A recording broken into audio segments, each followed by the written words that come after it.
Terima kasih Tuhan, terima kasih Bapa. Sungguh besar kasih setiamu atas kami. Sungguh besar anugerahmu di hidup kami Tuhan. Kami mau menaikkan sembah dan syukur kami hanya bagimu Tuhan. Terima kasih Yesus.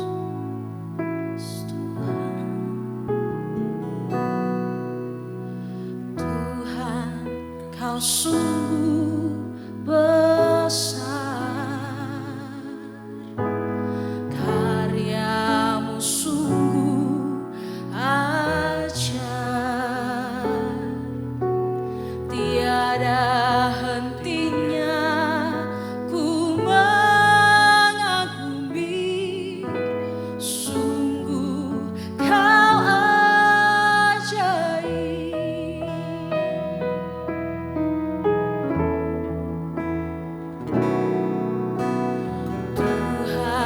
Kau sungguh besar, karyamu sungguh ajaib, tiada hentinya ku mengagumi,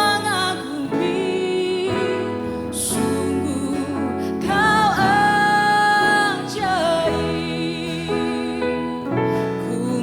selalu bersyukur kepadamu Tuhan, anugerahmu mempesonaku, selalu dan selalu kau angkat hatiku, kau membuatku berharga di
bersyukur kepadamu Tuhan, anugerahmu mempesonaku, selalu dan selalu kau angkat hatiku, kau membuatku berharga di ku mau selalu bersyukur kepadamu Tuhan, anugerahmu mempesonaku,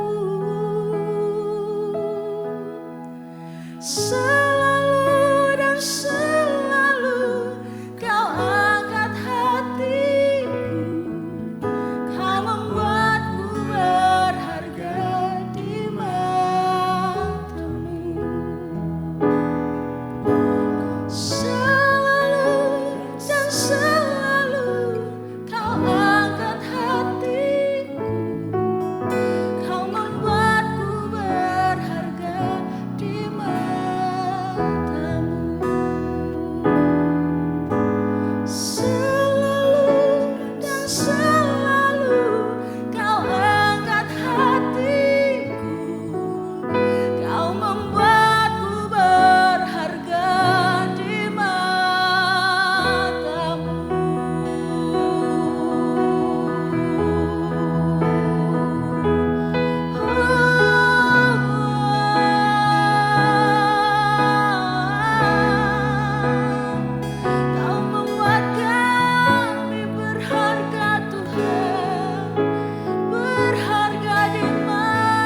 nyata ku rasakan.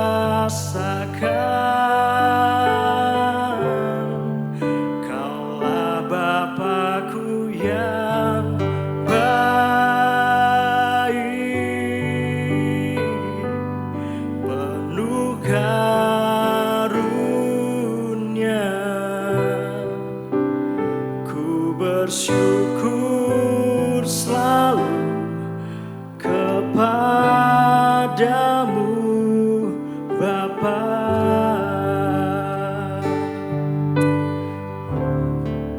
Memandang wajah-Mu, rasakan kasih-Mu,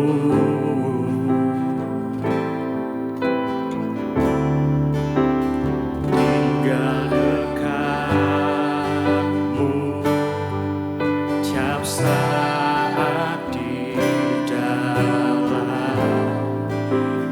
hidupku. Memandang wajah-Mu Tuhan, memandang wajah-Mu, rasakan kasih-Mu,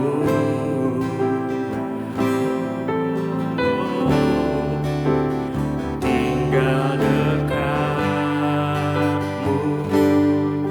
setiap saat di dalam hidupku.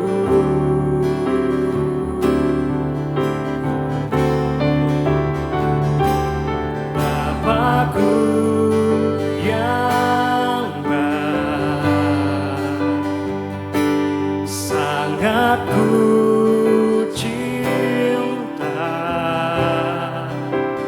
Kasih-Mu padaku semakin nyata ku rasakan. Kaulah Bapa-Ku yang baik, penuh karunia. Ku bersyukur selalu kepadamu Bapa.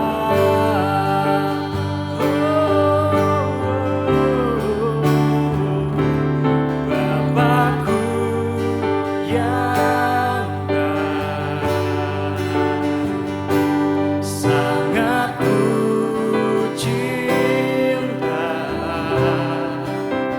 Kasih-Mu padaku semakin nyata ku rasakan. Kaulah Bapa-Ku yang baik, penuh karunia.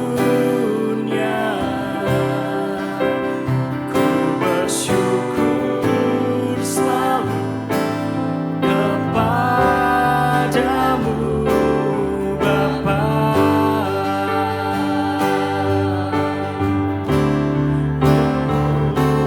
Bapa-Ku yang baik, sangat ku cinta.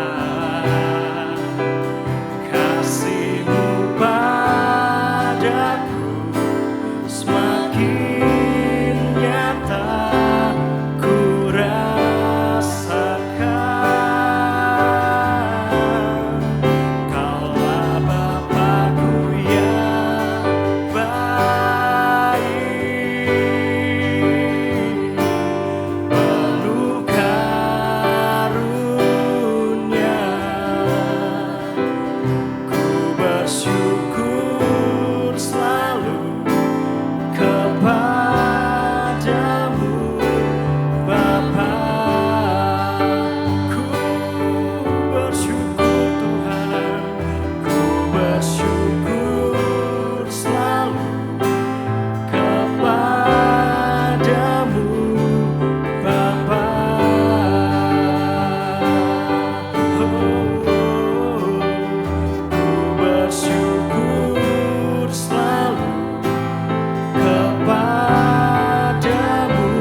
Saudara, saya akan ajak kita meneliti kembali sebuah perumpamaan yang Tuhan Yesus pernah ajarkan kepada murid-muridnya.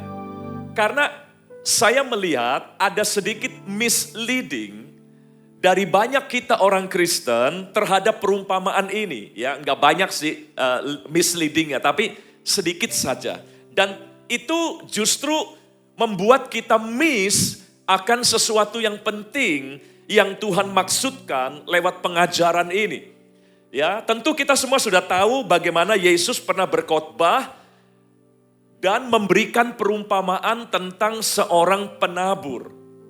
Ya, dan saya mau tunjukkan beberapa ayat pentingnya langsung saja untuk saya bawa kita kepada sesuatu yang mungkin jarang kita pahami dari perumpamaan ini. Ya, dikatakan dalam Injil Matius pasal 13, saya tunjukkan ayat 20, lalu lompat ayat 22, lalu 23, dan langsung kepada kesimpulan di ayat 38. Nah, Bapak Ibu bisa perhatikan dengan baik. Benih yang ditaburkan di tanah yang berbatu-batu ialah orang. Nah, di sini misleadingnya. Karena banyak kita berpikir selama ini benih itu melambangkan firman. Benih itu melambangkan firman yang ditabur ke dalam hati manusia. Tapi coba kita teliti kembali kalimatnya baik-baik ya. Benih yang ditaburkan di tanah yang berbatu-batu ialah bukan firman, tapi orang yang mendengar firman itu dan segera menerimanya dengan gembira. Lalu ayat 22 juga ada pernyataan yang sama.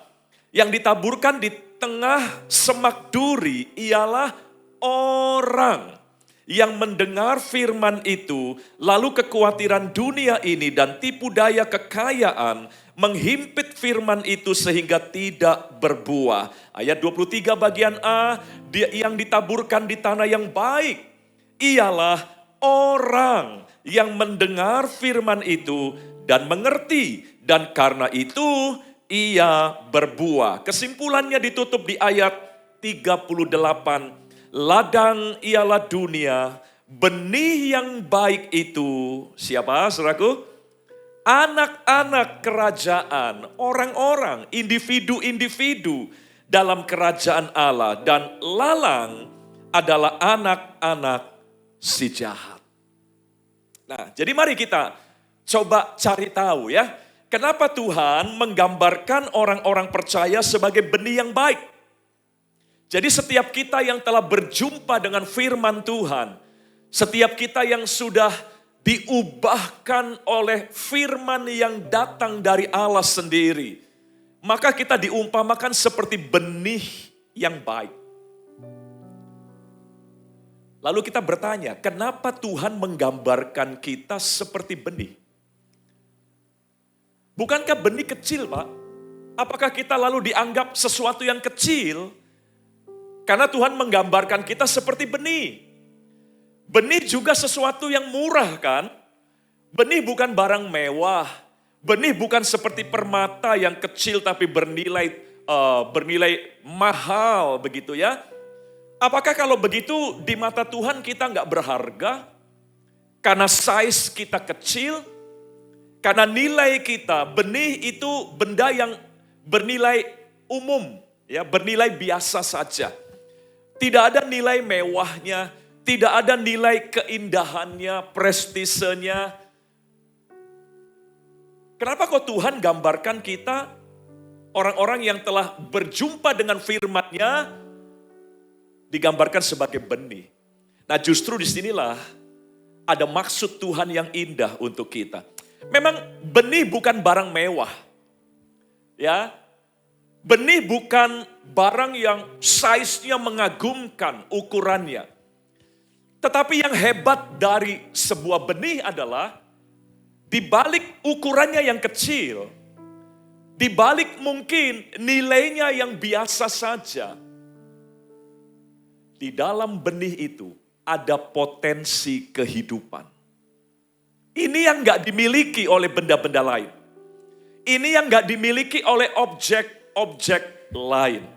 Jadi seolah-olah Tuhan mau berkata begini ya, kamu anak-anakku yang telah berjumpa dengan firman-Ku, yang telah diubahkan, yang telah dipulihkan oleh firman-Ku, kamu seperti benih.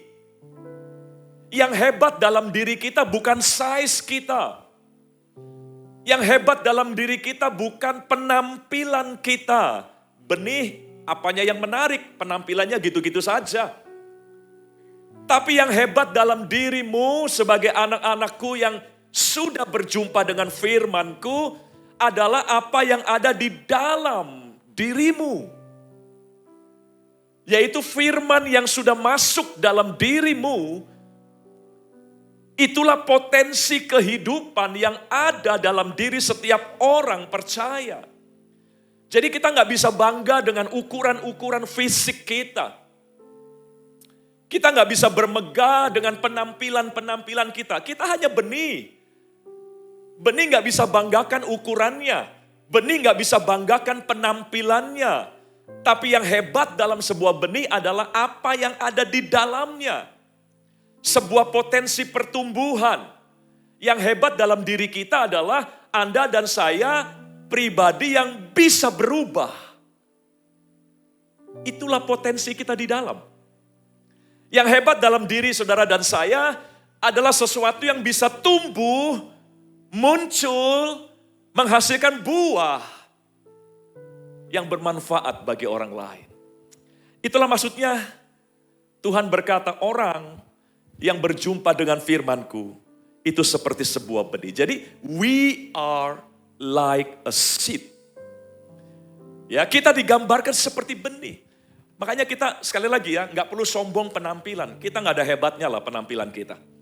Nggak perlu sombong ukuran jabatan kita, size, ekonomi kita. Ya enggak lah, dunia bahkan punya ukuran-ukuran lebih hebat.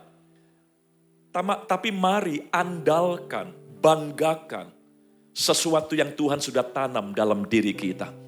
Yaitu kemampuan untuk kita berubah, kemampuan untuk kita dewasa, kemampuan untuk kita berbuah. Benih yang kecil bisa berubah menjadi pohon yang besar. Dari benih yang kecil, yang dianggap ukurannya biasa saja, yang dianggap penampilannya nggak ada indahnya, nggak ada mewahnya, tapi bisa muncul pohon yang memberi manfaat dan kegunaan yang tidak ada habisnya.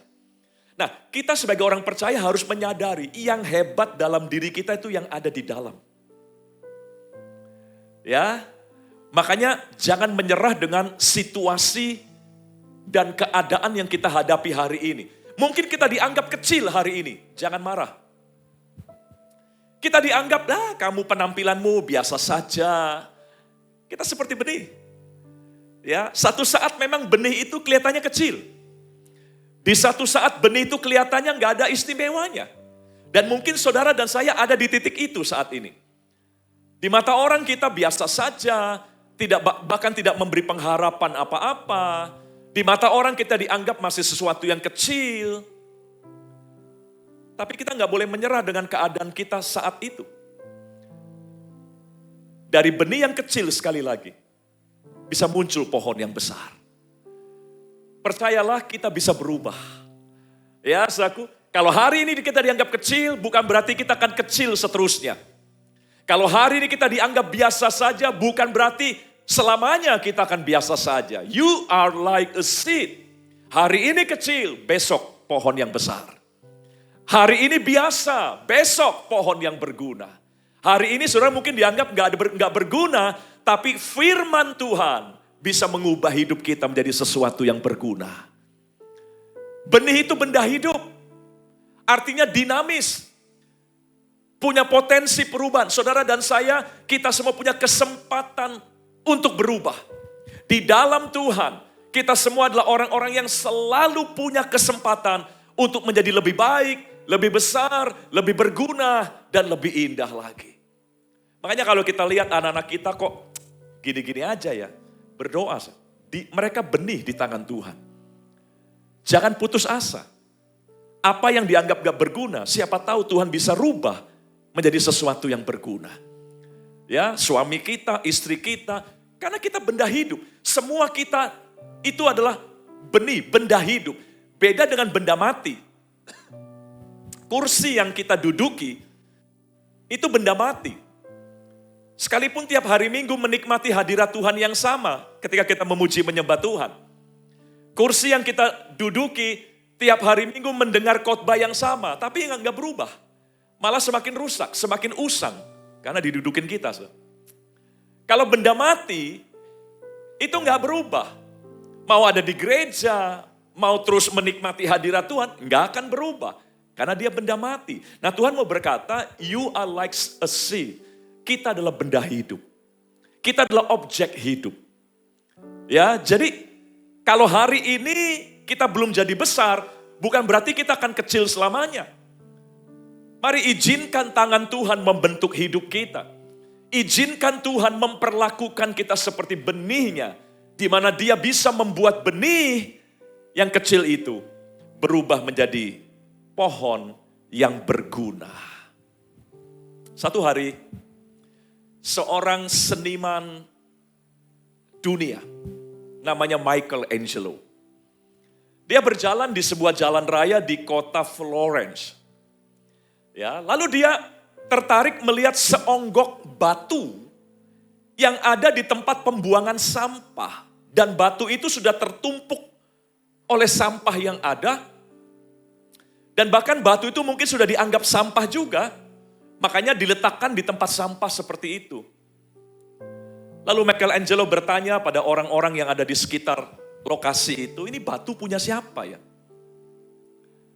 Lalu jawaban orang-orang rata-rata bilang, nggak tahu ya, kita nggak pernah perhatikan batu itu. Emang kenapa batu itu? Boleh ditampilkan slide-nya? Michelangelo bilang begini, aku lihat ya, ada Daud di dalam batu itu. Ini mata seorang seniman, mata profetik. Ya orang-orang yang mendengar kalimat itu bingung, ini orang gila apa? Mana Daudnya? Di mata orang awam, batu itu ya batu yang gak berguna di tempat sampah pula. Sudah tertimbun oleh lumpur dan sampah pula. Ya, tapi Michelangelo bilang, bolehkah aku mengambil batu yang sudah separuh tertutup semak belukar dan tertimbun lumpur itu? Ya, karena aku melihat Daud the warrior, ya David the warrior, atau Daud yang gagah itu terperangkap di dalam batu itu.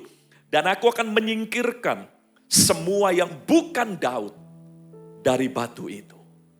Wah, ini kalimat yang gak mudah dimengerti oleh orang awam.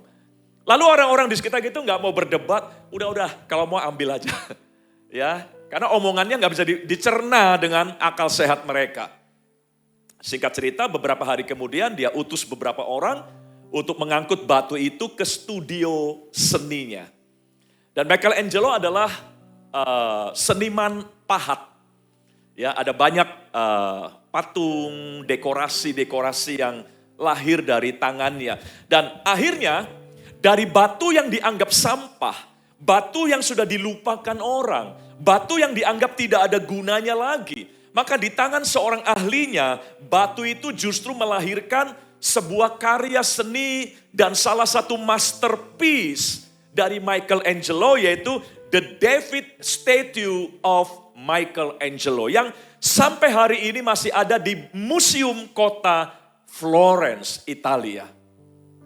Dan setiap hari ya puluhan turis datang ke museum itu untuk mengagumi, memfoto ya, kemudian ya pokoknya mengagumi lah ya karya dari Michelangelo ini. Padahal itu karya muncul dari sesuatu yang sudah dianggap tidak berguna. Dari cerita ini saya mau hubungkan begini. Kalau Michelangelo saja bisa mengubah yang terbuang menjadi sebuah mahakarya. Apakah kita nggak yakin Tuhan jauh lebih hebat dari Michelangelo? Amin, saudaraku. Apakah kita nggak yakin bahwa Tuhan tangannya lebih terampil dan lebih mampu untuk mengubah apa yang dianggap kecil, apa yang dianggap tidak ada istimewanya, atau bahkan mungkin kita merasa kita pun sudah menjadi orang yang mungkin dilupakan oleh orang-orang di sekitar kita. Atau kita mungkin sudah merasa dibuang juga oleh orang-orang di sekitar kita. Saudara, setiap orang yang berjumpa dengan firman Tuhan, maka dia ada di tangan seorang yang ahli, yang bisa mengeluarkan yang terbaik dari dalam hidup kita. Ya, firman Allah bisa memunculkan yang terbaik dari sesuatu yang masih tersimpan dalam hidup kita. Makanya jangan menyerah. Bersama dengan firman Tuhan, terbuka segala kemungkinan bagi kita. Ya, bersama dengan firman, tidak ada kata akhir. Firman Allah bisa membentuk kita lebih baik, dan lebih baik terus. Firman Allah bisa membawa kita dalam pengalaman-pengalaman yang lebih hebat, dan lebih hebat lagi. Kalau Michelangelo saja bisa mengubah yang sudah dibuang menjadi sebuah mahakarya, Tuhan yang kita sembah jauh lebih hebat. Karena dialah juga yang menciptakan Michelangelo. Jadi hari ini, Bapak Ibu Saudara, tentu mungkin ada banyak keadaan yang kita lihat belum memuaskan hidup kita. Kok saya masih begini ya? Anak saya masih begini, bisnis saya, karir saya, pelayanan saya. Jangan putus asa. Ya, karena di tangan Tuhan kita ini objek yang hidup. Dan tangan Tuhan belum selesai berkarya dalam hidup kita. Allah kita belum pensiun, dia masih aktif. Mengerjakan banyak hal dalam hidup kita umatnya. Ya, jadi ayo jangan menyerah dengan situasi apapun yang kita hadapi hari ini. Sekali lagi, you are like a seed. Ya, inside you there is a greater things.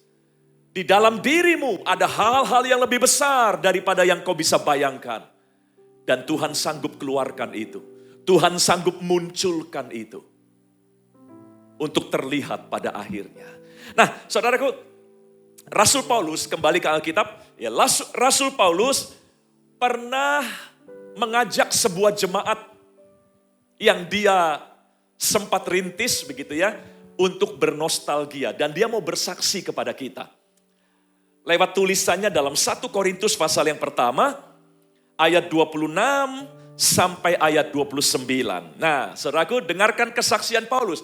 Dia mau cerita tentang sebuah jemaat yang besar, yaitu jemaat di kota Korintus. Ini jemaat mega church pada zaman itu. Ini jemaat yang berkembang, baik dalam jumlah ya, di kota besar, yaitu kota Korintus.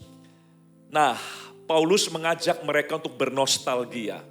Dikatakan demikian, ingat saja, saudara-saudara, bagaimana keadaan kamu ketika kamu dipanggil.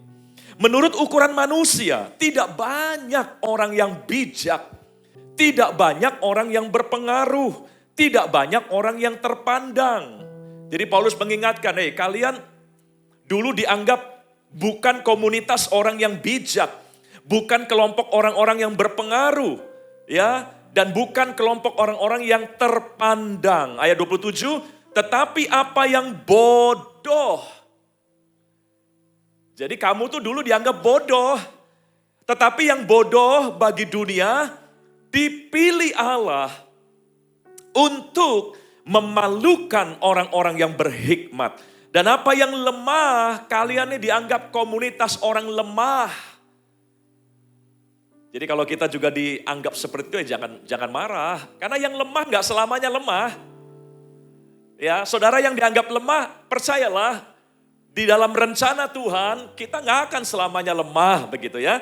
Nah, apa yang lemah bagi dunia dipilih Allah untuk memalukan apa yang kuat. Dan apa yang tidak terpandang. Karena gak ada menariknya orang-orang di Korintus pada waktu itu. Ya, apa yang tidak terpandang dan yang hina bagi dunia dipilih Allah. Bahkan apa yang tidak berarti dipilih Allah untuk meniadakan apa yang berarti. Supaya jangan ada seorang manusia pun yang memegahkan diri di hadapan Allah. Jadi dari kesaksian Paulus ini, kita melihat Allah bukan cuma sanggup mengubah satu orang dari kondisi yang tidak berarti, dari kondisi yang mungkin dianggap kecil, menjadi seseorang yang berarti. Tapi dari ceritanya Paulus, Allah sanggup bahkan mengubah satu komunitas, jemaat. Nggak cuma satu dua orang.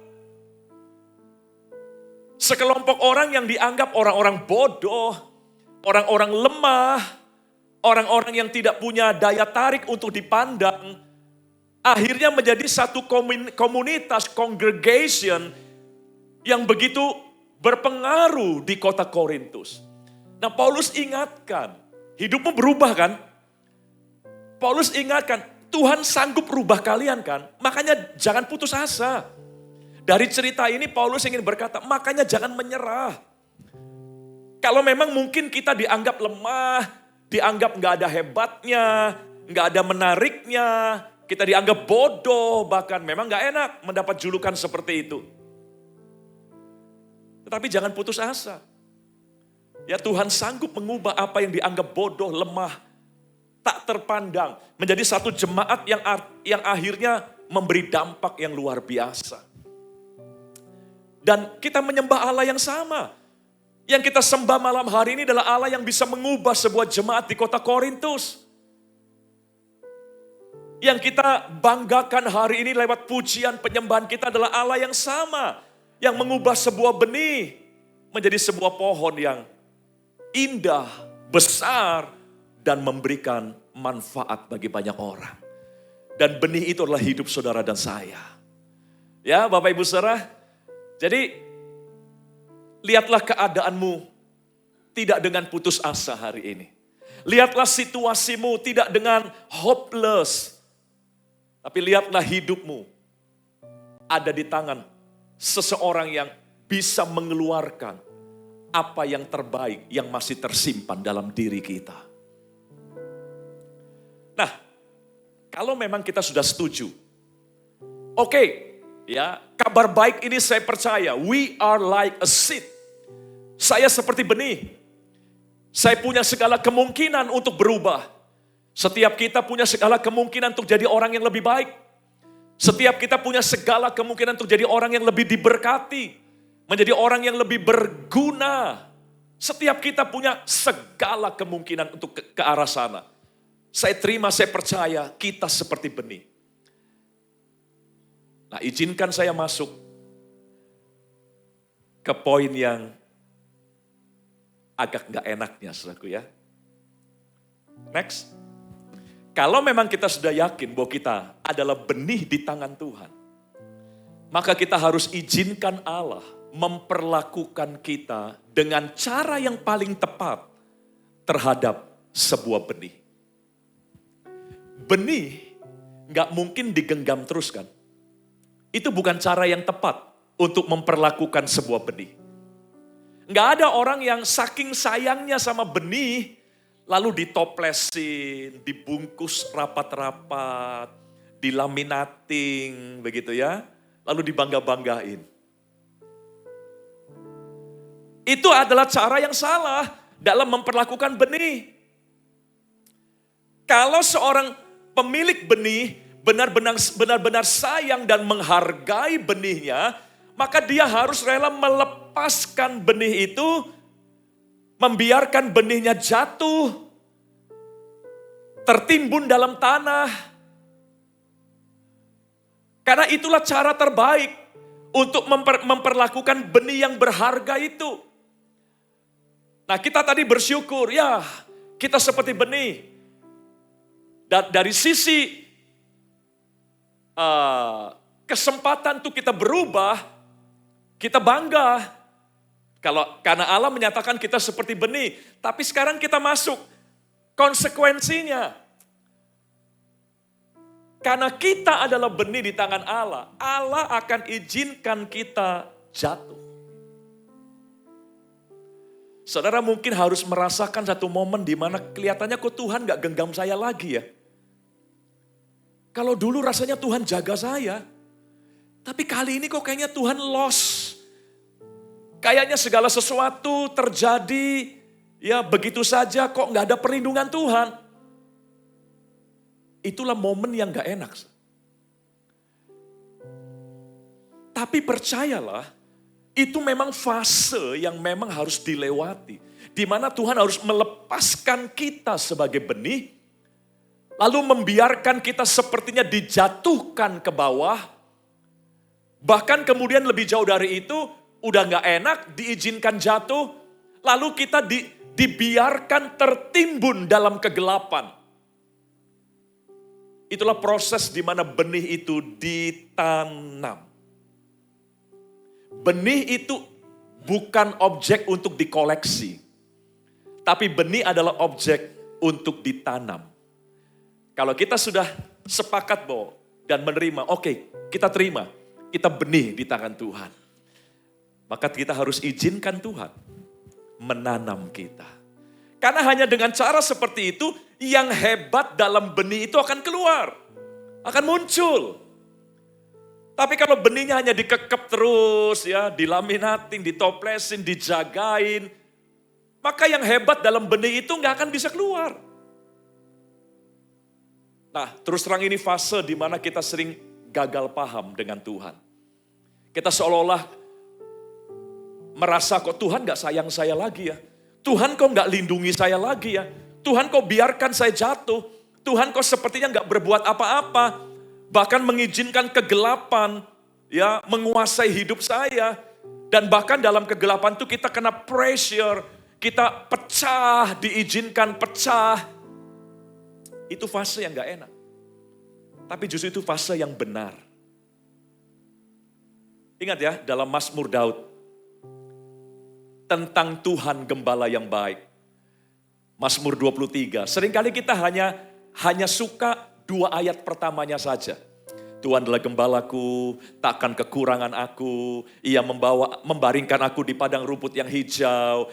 Membimbing aku ke sungai yang berair tenang. Udah, stop. Padahal ada ayat ketiga dan keempat. Ia menuntun aku di jalan yang benar oleh karena namanya. Ingat ya, ia menuntun aku di jalan yang benar, bukan di jalan yang mudah. Bukan di jalan yang gampang, tapi jalan yang benar. Dan terus terang, yang benar tuh seringkali gak mudah. Yang benar tuh seringkali gak sederhana, complicated.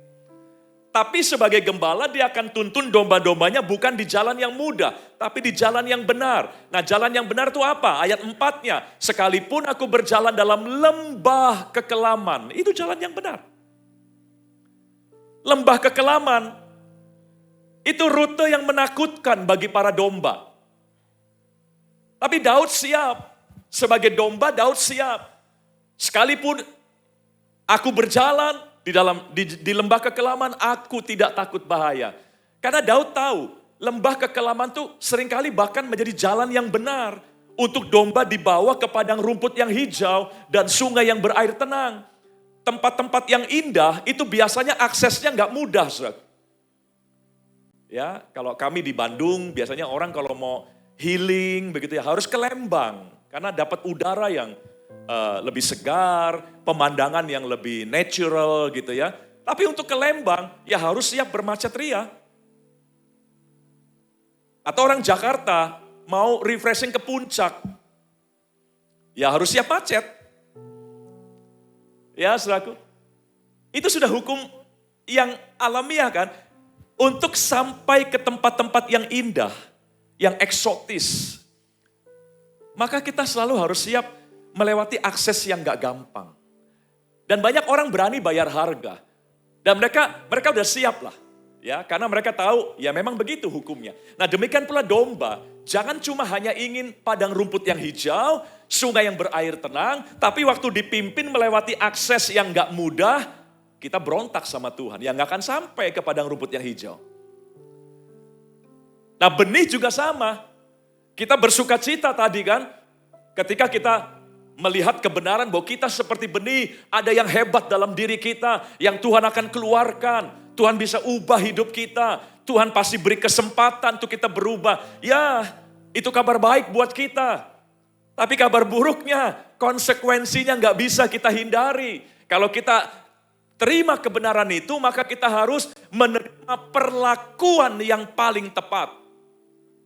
Yang Tuhan akan terapkan bagi kita sebagai benih di tangannya. Tuhan akan izinkan mungkin kita sepertinya dijatuhkan. Ditimbun dalam kegelapan, hadapi pressure, tekanan. Baru setelah itu, yang hebat dari benih itu bisa muncul keluar. Mungkin beberapa kita sedang ada di fase ini. Saya tahu beberapa kita sedang ada di fase ini. Aduh, kok gak enak ya. Kok dulu rasanya Tuhan jaga hidup saya luar biasa. Kok sekarang kayaknya Tuhan sepertinya membiarkan banyak hal yang gak enak terjadi. Saudara mungkin merasa sepertinya kita diizinkan drop, jatuh. Kegelapan mulai diizinkan melingkupi hidup kita.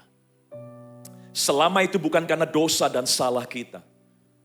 Justru saya mau katakan selamat. Anda sedang diperlakukan dengan cara yang paling tepat sebagai sebuah benih di tangan Tuhan. Harus bersabar. Kita nggak bisa skip fase itu.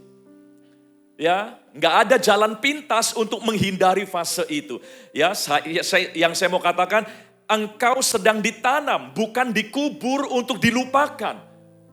Ya, engkau dikubur untuk berubah dan bertumbuh, bukan dikubur untuk dilupakan.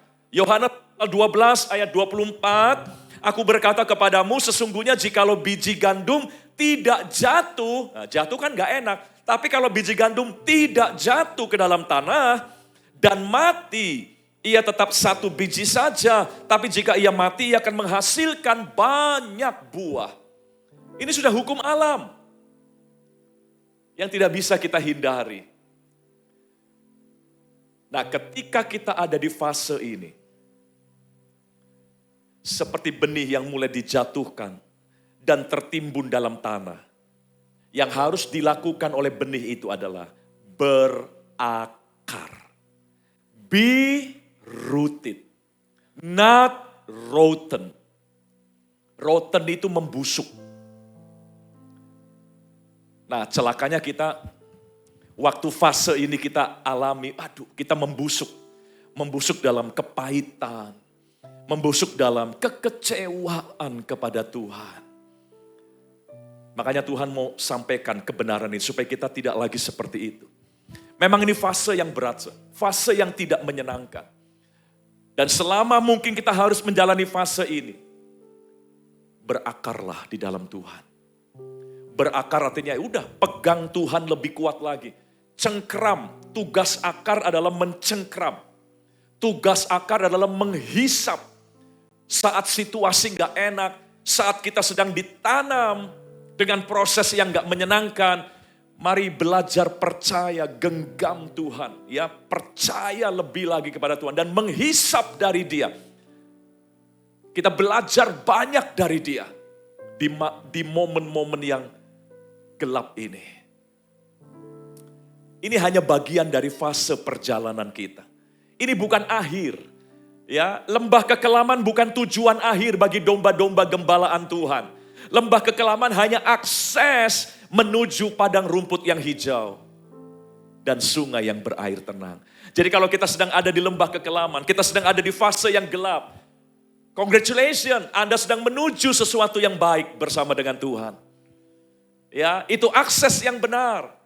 Memang sekalipun tidak enak, tapi itu akses yang benar untuk kita sampai ke tempat yang lebih baik, yang Tuhan sudah siapkan bagi kita. Bertahanlah Bapak Ibu. Ya, tidak ada cara lain.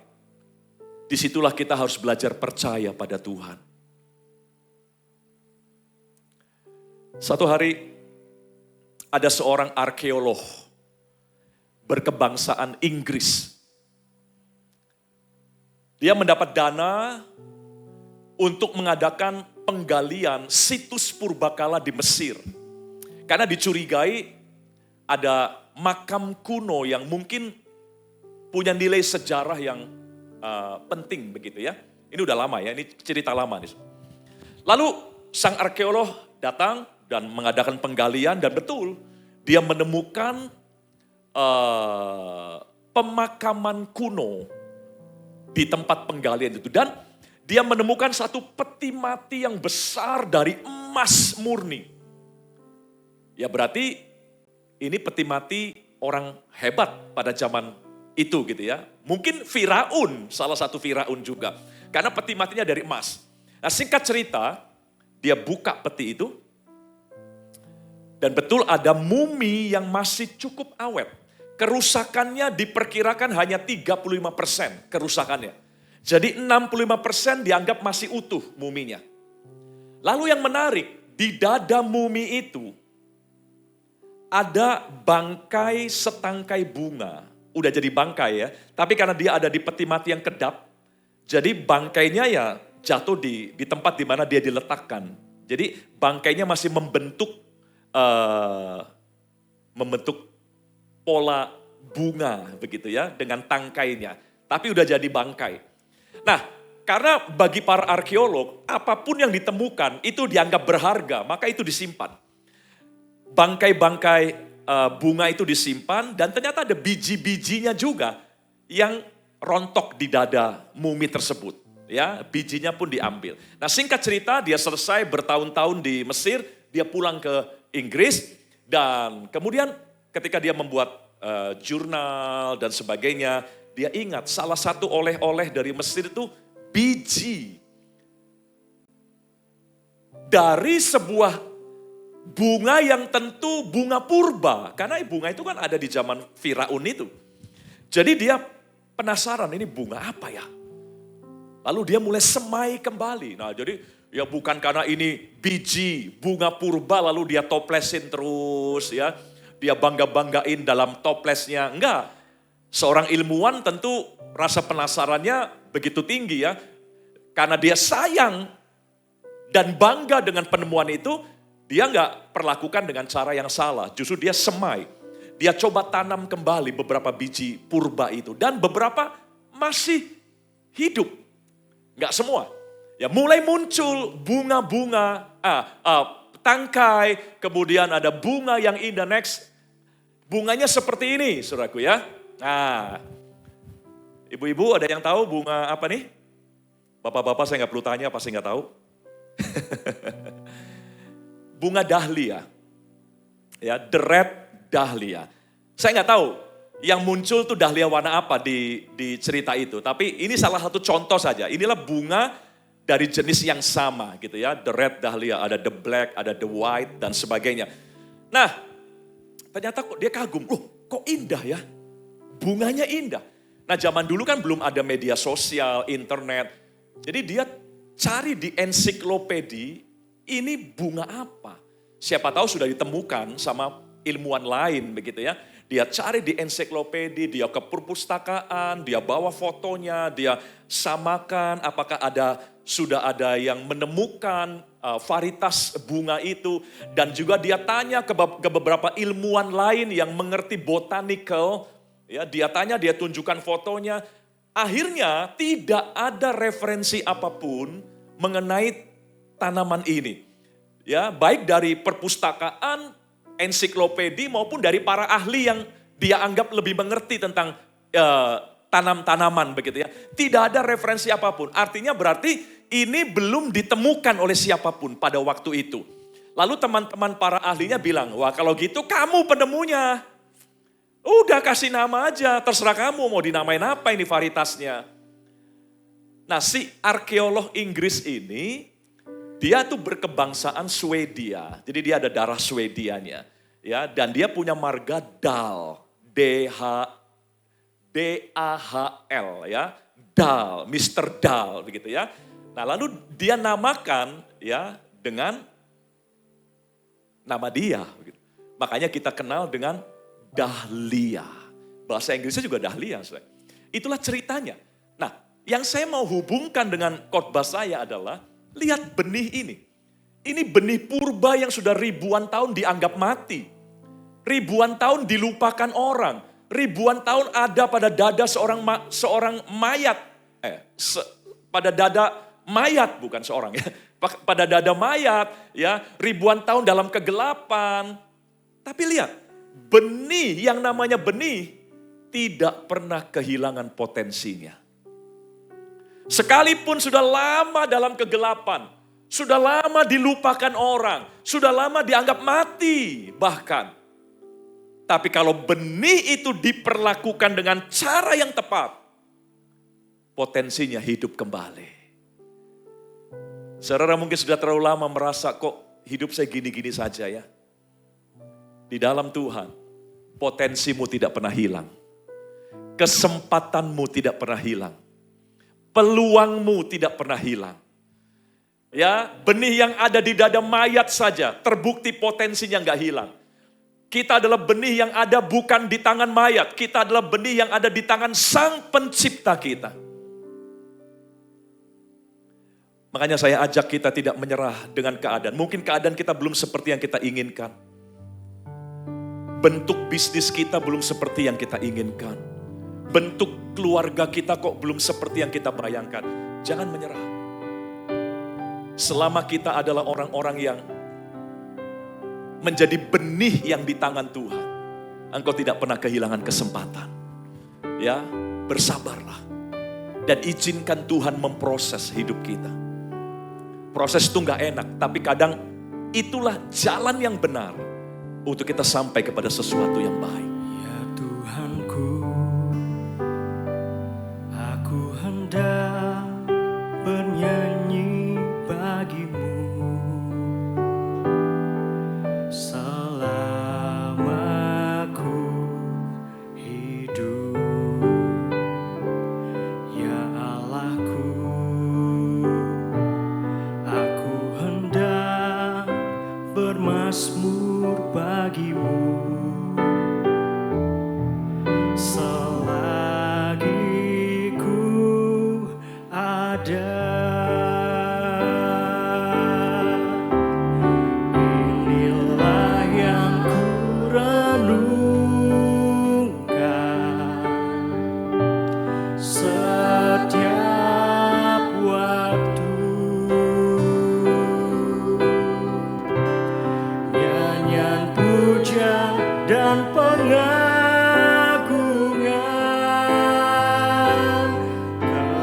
kepadamu.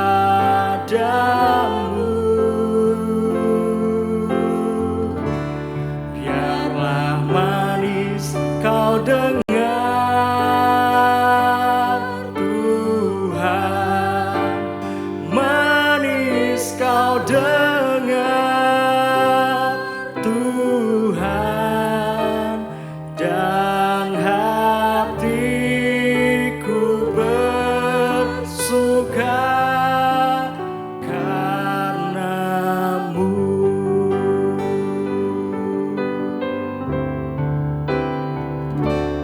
Ya Tuhanku, aku hendak bernyanyi bagimu selama ku hidup. Ya Allahku,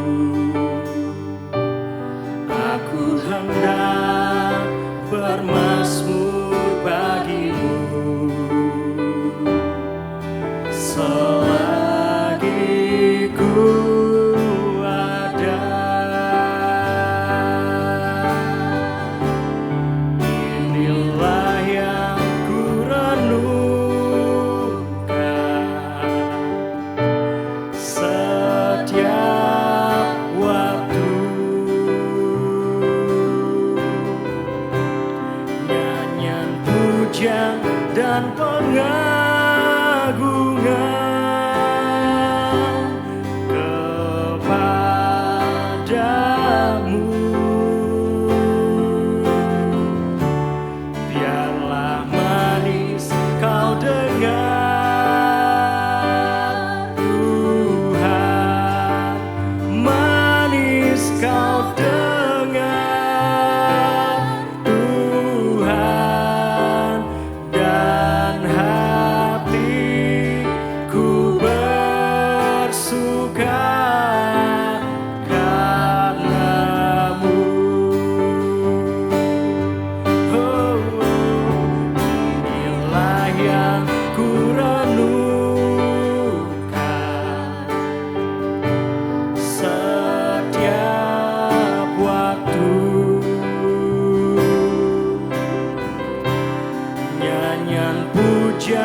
dan pengagungan kepadamu.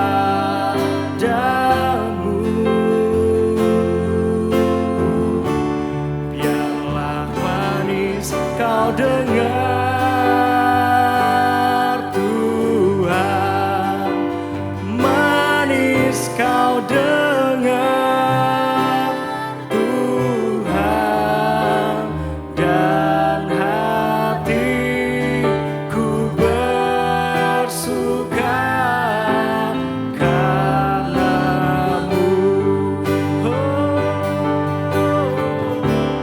Inilah yang ku renungkan setiap waktu. Nyanyian pujian dan pengagungan